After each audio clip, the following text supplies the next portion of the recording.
Bitcoin calculations. We consider the scenario of an attacker trying to generate an alternate chain faster than the honest chain. Even if this is accomplished, it does not throw the system open to arbitrary changes, such as creating value out of thin air or taking money that never belonged to the attacker. Nodes are not going to accept an invalid transaction as payment, and honest nodes will never accept a block containing them. An attacker can only try to change one of his own transactions to take back money he recently spent. The race between the honest chain and an attacker chain can be characterized as a binomial random walk. The success event is the honest chain being extended by 1 block, increasing its lead by +1, and the failure event is the attacker's chain being extended by 1 block, reducing the gap by -1. The probability of an attacker catching up from a given deficit is analogous to a gambler's ruin problem. Suppose a gambler with unlimited credit starts at a deficit and plays potentially an infinite number of trials to try to reach break-even.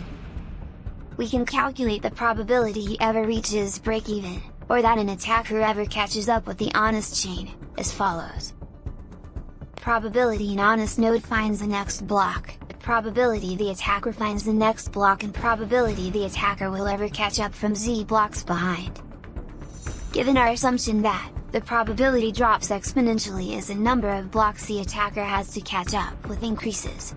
With the odds against him, if he doesn't make lucky lunge forward early on, his chances become vanishingly small as he falls further behind.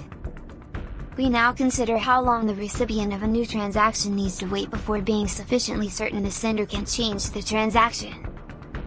We assume the sender is an attacker who wants to make the recipient believe he paid him for a while, then switch it to pay back to himself after some time has passed. The receiver will be alerted when that happens, but the sender hopes it will be too late. The receiver generates a new key pair and gives a public key to the sender shortly before signing. This prevents the sender from preparing a chain of blocks ahead of time by working on it continuously until he is lucky enough to get far enough ahead, then executing the transaction at that moment. Once the transaction is sent, the dishonest sender starts working in secret on a parallel chain containing an alternate version of his transaction. The recipient waits until the transaction has been added to a block and Z blocks have been linked after it.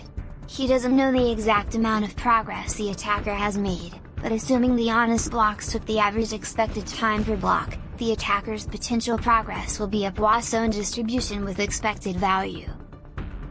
To get the probability the attacker could still catch up now, we multiply the Poisson density for each amount of progress he could have made by the probability he could catch up from that point. Rearranging to avoid summing the infinite tail of the distribution. Converting to C code. Running some results, we can see the probability drop off exponentially with Z. And then solving for p less than 0.1%,